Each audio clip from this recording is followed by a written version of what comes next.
that's what I said originally. Like, you know, why are they 20 getting minutes clout? Ago, is they do that for clout. And now, why are they reaching for Tupac for clout and not doing that to, let's say, Biggie Smalls?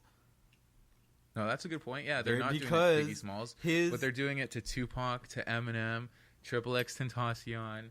Who else do they fish for clout? They drop their name, Mac Miller. Yeah, bro, but that's like once a year. What I was saying was, I think 20 years from now, when they are saying these people's names, it's just the media machine behind it. I don't think it has anything to do with their, you know, yeah, their music was impactful for a lot of people, sure, but like it's just different cuts of the same cloth. Okay, go on a saying Tupac, that shit for clout, and the reason they're so popular is the media machine behind it makes money off of it. You're not on social media. That's all I'm saying. You're not on social media that much. You need to go on Instagram and go on a Tupac fan page, bro, and just look at people from all over the. Did you cut out again?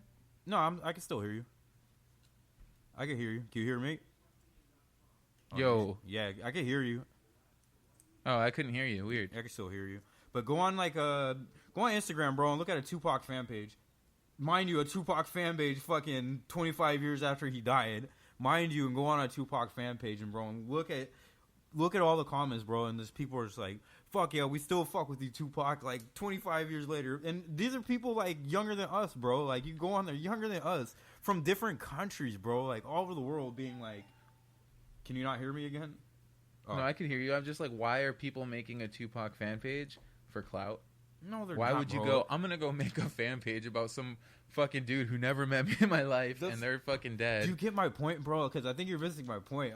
My only point is, bro, impact. He was very influential and probably the most influential hip-hop artist to ever, probably one of the most influential musicians to walk through, like, you know what I mean? One of the most influential people in a long time, bro. Very influential person. You know what I mean? Very influential. And so was Eminem, too. I'm not trying to say Eminem was just like some bum, you know, like, but I'm saying he wasn't as influential as Tupac. He was influential, let's be real. Eminem was influential because he was a white rapper, bro. He was a white rapper who was really good. Who was a really fucking good rapper. That's why. And he had the machine behind him, I think, too. Because there was a dozen white rappers at the time, you know. Everlast still does shit to this day. Why didn't Everlast blow up like Eminem?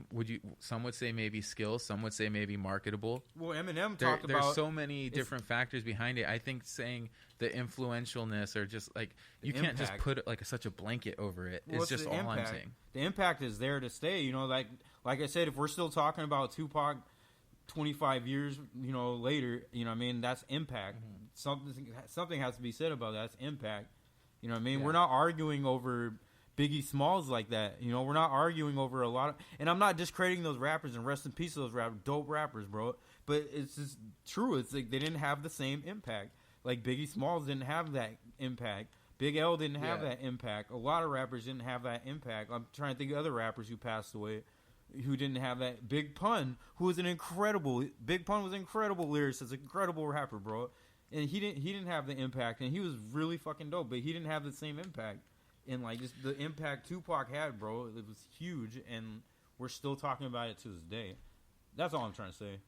No, I hear you. I think it would take me probably more time, and I'd have to go and reorganize my thoughts in order to get you to, you know, kind of get what I'm saying. What are you trying to say, though? Like, what is your, like... I'm just saying...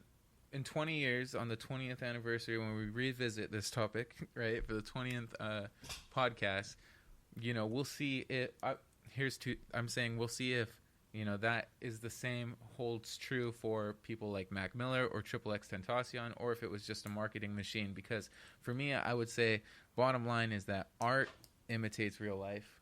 And, you know, there could be a lot of reasons why Tupac had such a heavy influence and is talked about today, and you could say it was his music and his fan base, but I'm saying that there is a lot of factors in him, and just those two are not the thing that's is gonna convince me that that's what gets us to talk about it to this day, right? Or gets people to throw his name around for clout. Well, remember this, bro. To get to the pros, you've had to put in that. To get to the fucking legend of all time, you would have to have put in that work, bro.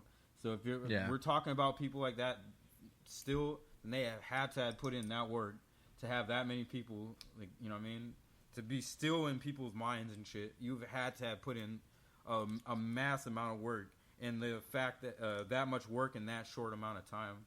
The only rapper that really could compare in work ethic to fucking Tupac is like Lil Wayne, bro. That's like the only other rapper I could think of who I can compare like the work ethic, you know what I mean, is like Lil Wayne, who just, you know what I mean, put out as much music and did as much, bro. But yeah, anyway, that's all my point is. Tupac's estate in 2019 is worth $40 million, and when he died, he was worth $200,000. So I'm not talking about money. I said influence. No, I know. I think, and you got to think about other shit something too. To like, point out. You got to think about other shit too. You know, that we're talking about like when he died.